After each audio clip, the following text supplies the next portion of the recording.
The post office has been in the news a lot recently because Trump is trying to undermine them and underfund them. So here's a little explainer on that. This comes as the Postal Service tonight is reportedly warning 46 states that mail-in ballots may not be returned in time to count for the election because of lags in mail delivery. Why a lag? Because the Postal Service is starved for cash at a time when demand for mail-in ballots has never been higher. All the while, President Trump's hand-picked Postmaster General, a campaign donor, is behind a major restructuring of the agency that includes cuts to employee hours, banning extra trips to deliver mail on time, and removing hundreds of high-volume mail processing machines across the country.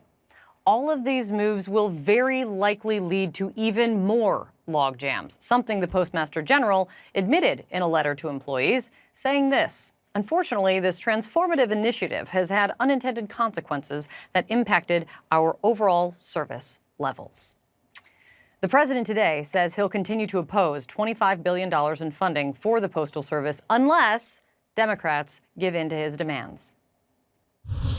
Would you be willing to accept the $25 billion for the Postal Service, including the $3.5 billion to Sure, handle if they mail-in give us voting? what we want. And it's not what I want, it's what the American people want. So if they were to give you that, Yeah, you would they would sign do off that. on the money for the Postal Yeah, Service? but they're not giving it to me, they're giving it to the American people. I mean, giving it To agree to that? Yeah, I would certainly do that, sure.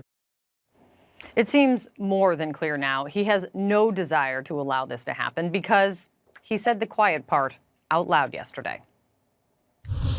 Now, they need that money in order to have the post office work so it can take all of these millions and millions of ballots. If they don't get those two items, that means you can't have universal mail-in voting because they're not equipped to have it.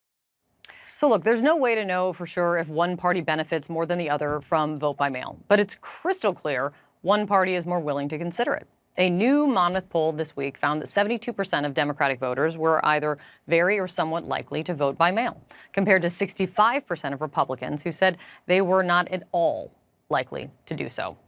It seems clear what the president's doing, trying to use the Postal Service to his advantage in the election. So this is one of those things that this has been going on for a long time. One of the oldest tricks in the book is that as you're doing something messed up, you go on the offense to like distract from the thing that you're doing. So what Trump's doing is that he's screaming, "Oh my God, the election is going to be fraudulent. The election is going to be rigged. You got all these mail-in ballots and who knows where they're even coming from and millions of, dead people voting or undocumented immigrants voting." And he just all day long, he just makes these arguments and tries to undermine the election, undermine the election, undermine the election, undermine the election. Then he turns around and he's like, I'm going to withhold funding from the Postal Service which would effectively undermine the election. Because if you have vote by mail, you have to meet the deadlines. And if you're underfunding the Postal Service, like one of the things they're doing is they're getting rid of these machines that they have, which divvies up the mail properly. They're removing a lot of these machines, which makes it harder to separate the mail and makes it take longer. So as he's screaming about, "Oh my God, the election's going to be rigged," he's kind of trying to rig the election. Or at the very least, he's trying to slow down the mail-in voting. And as you can see, that apparently that would mean more Democratic votes are impacted than Republican votes. But the other part about that is, like, no, of course, this is also going to impact a lot of, like, Trump's voters in Florida, the older voters who are going to vote by mail in Florida.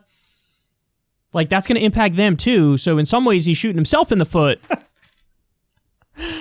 So, I hate that there's more and more stuff every day being added to the list of things that, like, we worry about. Like, oh, okay, are we going to not... Is the whole election process going to be messed up as a result of stuff like this, like underfunding the Postal Service? And the other thing this reminded me of is the trick that they do with voter ID, because they love to do this with voter ID. They love to scream that voter fraud is such a big problem, so we need to have voter ID, and then places implement voter ID, and it's the voter ID that suppresses the vote.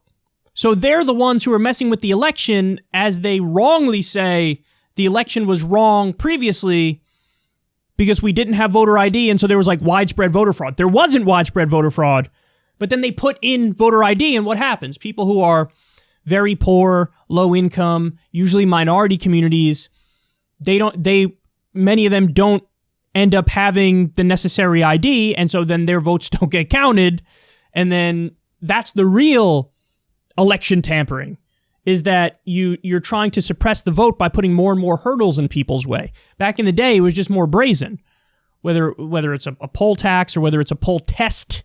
Remember that? For the segregationist trick? So it's just another thing that we got to worry about, man.